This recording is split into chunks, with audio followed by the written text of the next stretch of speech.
literally blowing on the back of my neck to remind me that we're right here all the time and stepping on my shoes when I walk and to make my shoe come off, you know what I mean?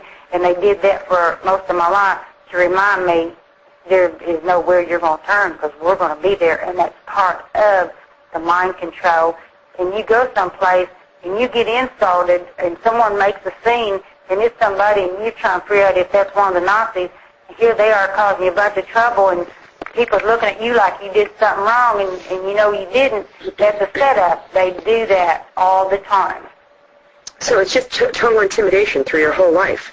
Right. I mean, if you escape at, say, 7 years old and they find you, they'll just organize stalk you until one day when you're 35 or 40 or whatever age you are and they can kill you, they'll kill you. Well, yes, that's basically exactly how it went, yeah. Why would someone spend their lifetime stalking people like this? Why are these organized stalkers out there? It's part of the New World Order takeover control. This experiment in control is more than just mind control. They controlled us every kind of way by telling little girls, if you don't dress sexy and come in here and seduce me, someone that beats you and rapes her, you know, if you don't do that, you're frigid. You got something wrong with you. You don't like sex. You're nuts. And this is how they deal with these little kids that don't want to put on something sexy and tease them and dance for them or whatever they want to do for them. I said, hey, beat me up and rape me. I'm used to it. I ain't dressing sexy for you. I just couldn't do it. It's sickening me to even think about it. How old were you when you actually escaped your step-parents and, got away from them into your own life? I mean, did you have to run to get out? Did you have to hitch a ride? How did you actually get out of that Butler County situation? I never would have got out of the county without being with a Nazi and hoping that I could get out of the county alive because they weren't going to let me leave. And still, when I did leave in 77, wanted to take my boy William away from me and didn't want him to go with me. They were really relentless people on controlling us. When we have children, they don't leave our children alone either, and it's real hard to protect them, and of course people try. But I was 17 and a half years old when I got out of their house for the last time, and I ran away pretty often, and the sheriff department would, his name was Clyde Hendricks, would put out rewards on me, and the reason he did it was not for my safe return, like you said, but because he wanted to make sure I didn't go to some city and start doing some talking, and get somebody in here and investigate. They had to know where I was and who I was with and what was being talked about, and that's what that $1,000 reward money there was for. But yeah, I got out of their house in early 73, February 73, and went around the road, and these people I stayed with Phil Pitts' brother and his wife, and they were Nazis, but they were thinking they were going to get some money off from me, So there I was hiding out and hanging out with their goofy brother Bill that I ended up marrying that I really despised, But at least I was out of the house I was in because the people I lived in were talking crazy about making me be a stripper and chaining me to the bed to sell me as a prostitute, and I was getting pretty desperate to get out from under that roof. Yeah, I imagine you were. That's a horrible way for any child to be raised, and it amazes me that this is happening here in this country.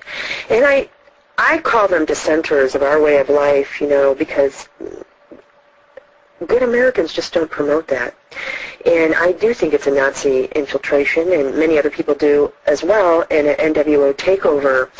And all the things that you're saying about the abuse, I know is true because I hear it all the time, and I'm threatened all the time too. They're right on the back of me all the time. As with all organized stalking victims, many organized stalking victims, because you had said earlier, you had talked about them being right on your heels. A lot of organized stalking victims, they go outside, they leave their home, and they suffer a lot of street theater, just like that. People come up, they'll surround them. Some people have told me that they actually have had satanic symbols, of, surrounding them, of people, placing themselves into a satanic symbol, surrounding them while they walk. Have you ever heard of anything like that? If they did it, I actually didn't notice, that they actually were making a symbol, but they were just always there. What I did notice from the time I was real little is men dressing up like women, and they in particular like going to Indiana, and what they did is they posed as insurance salesmen, Bible salesmen, and magazine salesmen, and just wanted to see how easy it is to get in people's house. And I know that they kidnapped people from Indiana because we had survivors from that state. I know that the Nazi that I lived with was going there as early as 62 whenever he married Helen. But in 66, well, I had 3 survivors that come through the county that said we got clothes on and sent back home, and I hope they made it back home. But here's the deal with all the survivors that we did find. We put clothes on them and we got them home, and we said, contact your FBI in your state and tell them, don't trust nobody in the state of Missouri, not the FBI or nobody else.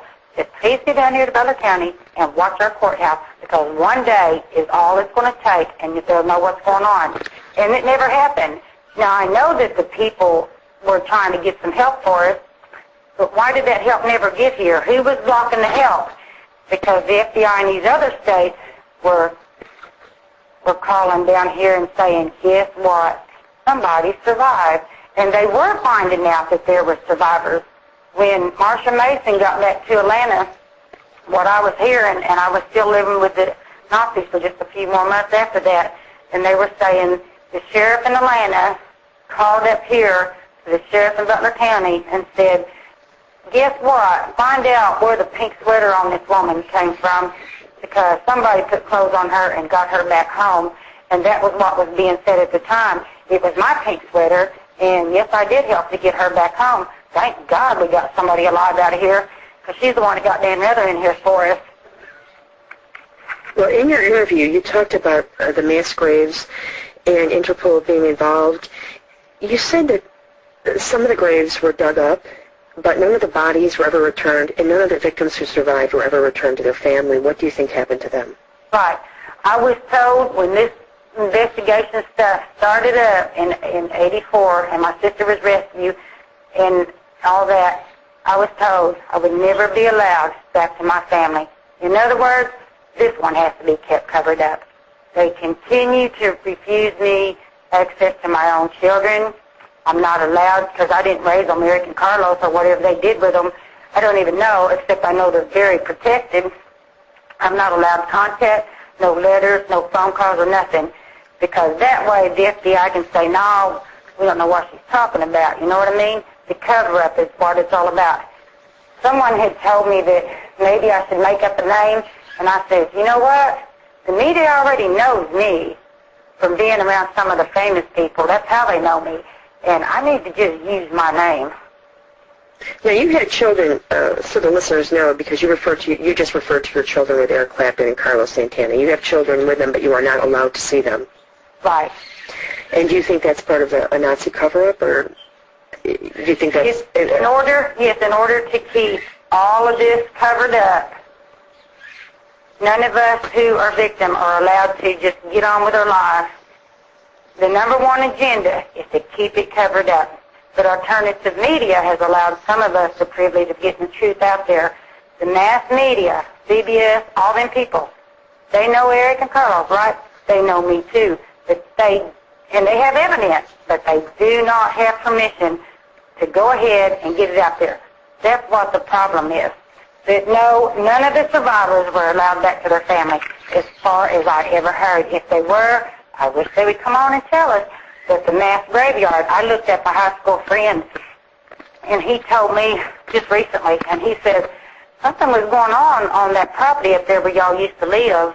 He said, I don't know what, but something was going on back there in the 80s. And I said, in the woods a little bit? He said, yeah, just something going on. I don't know what it was. It was a long time ago, you know. What they did is they got the bodies out of there. Do you think there's any bodies left? No, they done took care of all that. So they hid it. They've hidden it. Yeah. And the bodies probably just disappeared or went to another site. Well, now this should have been the federal people that got the bodies rather than the Nazis. And what they did is identify